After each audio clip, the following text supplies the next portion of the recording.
একজন বয়স্কা ভদ্রমহিলা অপর একজনকে ডাকছে, এ টেপি দেবরে আয়, নক্কি বোধেছে।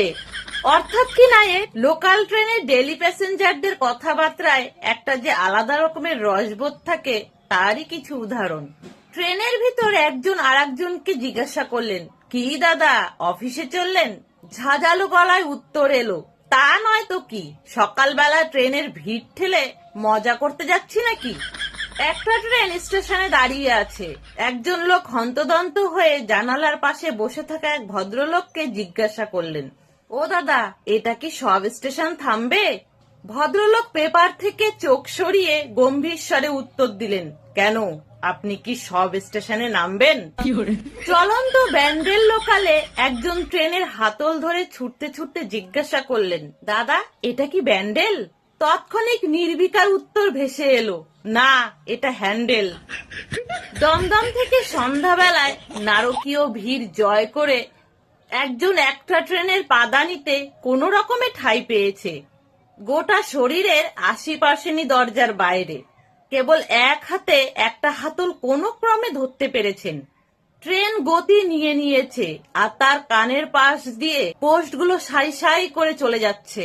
ভদ্রলোক চিৎকার করছে, দাদা একটু চাপুন, ঝুলছি যে। ভেতর থেকে কি একজন উদাস গলায় বলে উঠল, শুধু ঝুললে হবে, মাকে বলুন কমপ্লান দিতে। নিজের কলেজ জীবনের অভিজ্ঞতা থেকেই বলছি, ট্রেন প্রায় হাওড়া স্টেশন থেকে ছাড়বে। ঠিক সেই সময় এক যুবক জিজ্ঞাসা করে উঠল, দাদা বালি ধরবে? শুনতে পেলাম একজন বলে উঠল, সিমেন্ট লাগলেই ধরবে। বালি স্টেশন নামার আগে একজন বলে উঠল, ও দাদা সামনে কি সব বালি? ভিড়ের মধ্যে থেকে উত্তর এলো, কয়েকটা সুগ্রীপও থাকতে পারে। একদিন প্রচন্ড ভিড়, সবাই প্রায় কামরা খালি করে বালি স্টেশনে নামবে। ভেতর থেকে একজন প্রশ্ন করলো, দাদা বালি কোন দিকে পড়বে? কেউ একজন বলে উঠল, ডালা যেদিকে খুলবে সেদিকেই বালি পড়বে। বিধাননগর স্টেশনে দাঁড়িয়ে আছি। একজন হন্তদন্ত হয়ে ছুটে এসে হাঁপাতে হাঁপাতে অন্য একজনকে জিজ্ঞাসা করলো, দাদা কোন ট্রেন আসছে?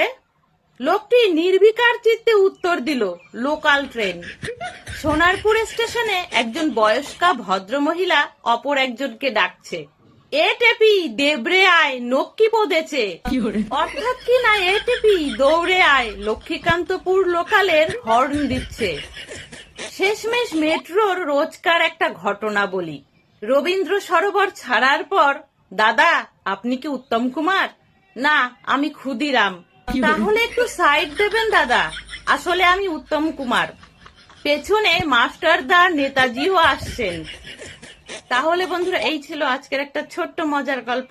যদি ভালো লাগে প্লিজ লাইক করে দেবেন, সাথে কমেন্টেও জানাবেন আপনাদের মূল্যবান মতামত। সকলে ভালো থাকবেন, সুস্থ থাকবেন।